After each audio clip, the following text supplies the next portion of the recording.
कि मैंने तो 50,000 का जोड़ा लिया था, अब तो ये 15,000 का हो गया है, तो ये तो नुकसान हो गया, परिंदों का कारोबार है ही फ़िज़ूल।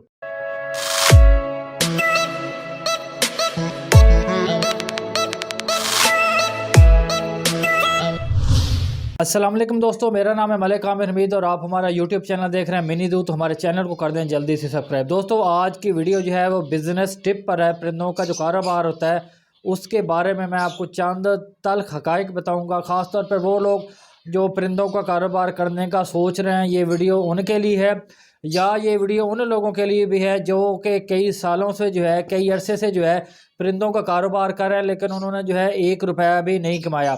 तो आज जो है मैं आपके सामने कुछ पॉइंट रखूंगा जिससे आपका कंसेप्ट क्लियर हो जाएगा कि आपको परिंदों का कारोबार करना चाहिए या नहीं करना चाहिए, और जो लोग इससे लाखों रुपए कमा रहे हैं वो किस तरीके से कमा रहे हैं। देखिए दोस्तों, जो सबसे पहला पॉइंट है वो ये है कि आप अपने माइंड से ये बात निकाल दें कि आप परिंदों का कारोबार नहीं कर रहे, आप परिंदों का शौक कर रहे हैं।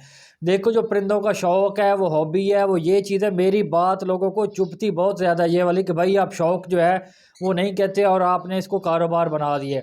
तो देखिए, शौक ये होता है कि आपने जो है को 2-3 परिंदे जो है कलरफुल जो है आपने अपने घर में रखे हुए हैं, आप भी केयर कर रहे हैं, आपके बच्चे भी उनके साथ खेल रहे हैं, आपके फैमिली मेम्बर भी उनकी केयर करते हैं, तो ये इसको शौक कहा जा सकता है। या अगर आपने 2-3 पेयर रखे हुए हैं और उनकी ब्रीड आती है, और ब्रीड आगे आप मार्केट में जाके जो है वो सेल नहीं करते, घर में रखते हैं या फ्री एवं किसी मलेदार को या रिश्तेदार को दे देते हैं, तो वो भी शौक कहा जा सकता है। लेकिन अगर आपने परिंदे रखे हुए हैं 5-10 पेयर 20 पेयर रखे हुए हैं और इस नीयत से रखे हुए हैं कल को ब्रीड आएगी, मैं ये सेल करूंगा और इससे प्रॉफिट कमाऊंगा, तो वो कारोबार है, वो शौक नहीं है। चाहे आप मेरी बात को जितना मर्जी नेगेटिव लें, वो कारोबार ही है। मैं इसलिए इसको कारोबार कहता हूं क्योंकि जब आप एक शौक और हॉबी का लफ्ज़ जो है वो इस्तेमाल करते हैं तो आप उनकी केयर नहीं करते उस हिसाब से। लेकिन जब आप एक किसी भी चीज़ का कारोबार करते हैं, आपकी कोई शॉप है, आप जो है कोई भी बिज़नेस कर रहे हैं, तो उसमें आपकी दिलचस्पी होती है। आपको पता है मुझे यहाँ पे नफ़ा भी होगा, नुकसान भी होगा, तो आप नफ़ा कमाने की गर्ज से जो है वो उस कारोबार पर तवज्जो देते हैं। लेकिन परिंदों को आप हॉबी क्या है कि आप उस पर तवज्जो ही नहीं देते, ऐसे ही पड़े रहते हैं जी। सुबह दाना चेंज कर दिया जी, शाम शाम को आके देख लिया, तो आप समझते हैं हम घर बैठे जो है वो लाखों रुपए कमा रहे हैं, हम तो शौक कर रहे हैं, कारोबार तो कर ही नहीं रहे, इसीलिए आप जो है वो फ्लॉप हो जाते हैं। तो पहले नंबर पर जो है आप इसको एज ए कारोबार के तौर पर लें। इनकी जो रिक्वायरमेंट होती हैं वो पूरी करें, इनकी जो केयर होती हैं वो पूरी करें, इनको प्रॉपर टाइम दें, जितना टाइम इनका बनता है वो दें, और फिर ही आप जो है इसको कारोबार लेकर चल सकते हैं और इससे आगे चल के पैसे भी कमा सकते हैं।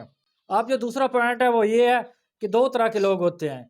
एक जो होते हैं वो कमर्शियल बर्ड्स का काम करते हैं और एक करते हैं म्यूटेशंस का काम। अब कमर्शियल बर्ड्स कौन से होते हैं, मैंने अपनी कई वीडियोज़ में बताया हुआ है, आप मेरे चैनल पर जाके सर्च कर लें तो आपको पता चल जाएगा कि कमर्शियल बर्ड्स कौन से होते हैं। मैं आपको यहाँ पर जो है आसानी के लिए बता देता हूँ, छोटी सी टिप दे देता हूँ कि जो परिंदे आपके एक आम सी दुकान पर जाके भी सेल हो जाएँ, वो होते हैं कमर्शियल बर्ड्स, जो आपको कहीं से भी मिल जाएँ, यानी कि सदाबहार परिंदे, जो गर्मी सर्दी हो आपके सेल होते रहते हैं, रुकते नहीं है। एक आम सा दुकानदार बैठा हुआ है, छोटा दुकानदार भी है, तो वो भी बाय कर लेता है।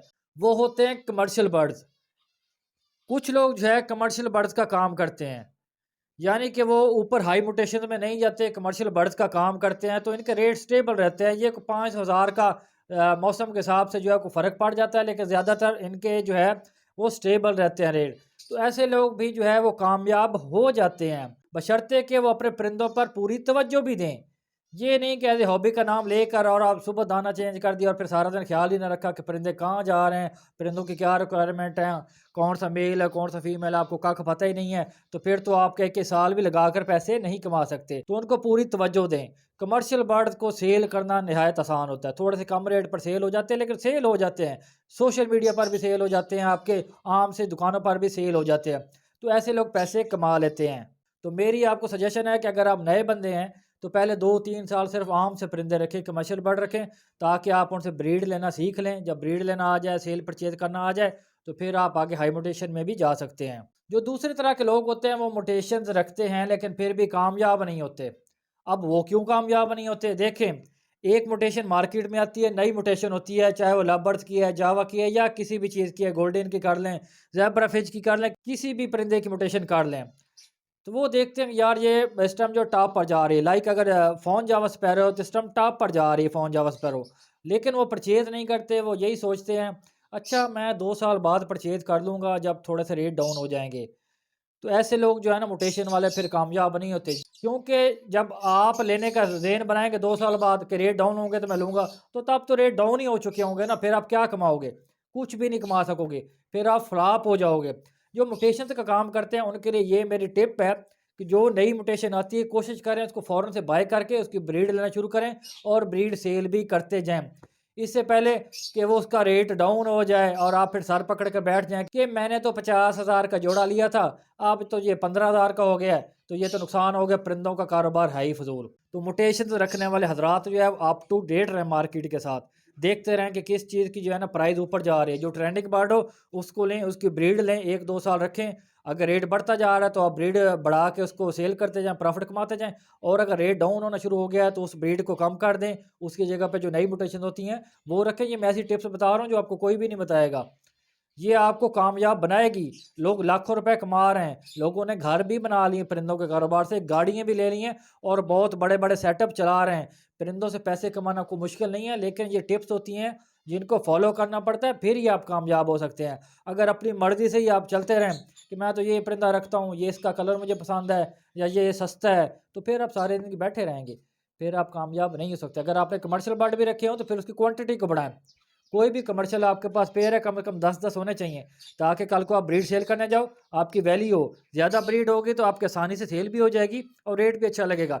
अगर आपने 2-3 पेड़ लगाए हुए हैं और 4-5 पीस लेके आप जो है ना किसी मार्केट में चले जाते हो, तो आप धक्के ही खाते रहोगे सारी ज़िंदगी परिंदों की फील्ड में, तो आप 1 रुपया भी नहीं कमा सकोगे। इसीलिए अगर कमर्शियल रखनी है, तो ज़्यादा तादाद में रखो फिर। और अगर आपने म्यूटेशंस रखनी है, तो फिर जो नई म्यूटेशंस आती रहती है मार्केट में, मार्केट के साथ टच रहें। जो नई म्यूटेशन आती है वो बाय करें, उनकी ब्रीड लेकर आके सेल करते रहें। तो दोस्तों आई होप सो कि आपका जो है ना कंसेप्ट क्लियर हो गया होगा कि आप पैसे कमा सकते हैं या नहीं कमा सकते। मैंने सारा कुछ आज आपको खोल के बता दिया। चाहे किसी को मेरी वीडियो बुरी लगे, मुझे कोई परवाह नहीं है, मैं स्ट्रेट फॉरवर्ड बात करता हूँ। मैं कोई धोखे में नहीं रखता आप लोगों को, इसीलिए मेरी बातें अक्सर लोगों को चुभती हैं, लेकिन वो होती हैं उनके फ़ायदे के लिए हैं, क्योंकि मैं सच बताता हूँ, मैं झूठ बोल के आपका नुकसान कभी भी नहीं करना चाहता। तो दोस्तों ये वीडियो आपको कैसी लगी है, इन्फॉर्मेटिव हो तो यार कम से कम एक कमेंट करके बता दिया करो, ताकि मुझे पता चले कि मैंने वीडियो सही बनाई है या गलत बनाई है। वीडियो को लाइक कर दें, वीडियो को शेयर कर दें। मिलते हैं आपसे अगली किसी और मालूमाती वीडियो में, तब तक के लिए अल्लाह हाफ़िज़।